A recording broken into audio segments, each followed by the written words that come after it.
Guys, welcome back to Trading for Beginners, and in this video I'm going to talk about how can you unfollow somebody into your Binance Square. So without any further ado, let's dive right into this exciting video.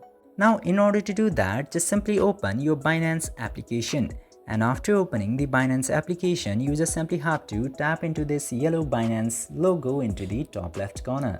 And after tapping into there, you will get to see this square option right here. Tap to square and you will get to see this following section at the top. Just simply tap to following and then you can see all of the peoples that you are following.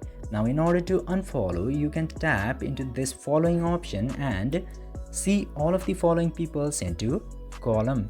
Now you can choose to unfollow anybody and tap to this unfollow button and tap to this following button once and tap to confirm besides the profile of the person who you want to unfollow, and the person will be unfollowed very easily. I hope this video was informative for you. If yes, don't forget to like, share and subscribe to the channel to never miss another update. Thank you for watching the video.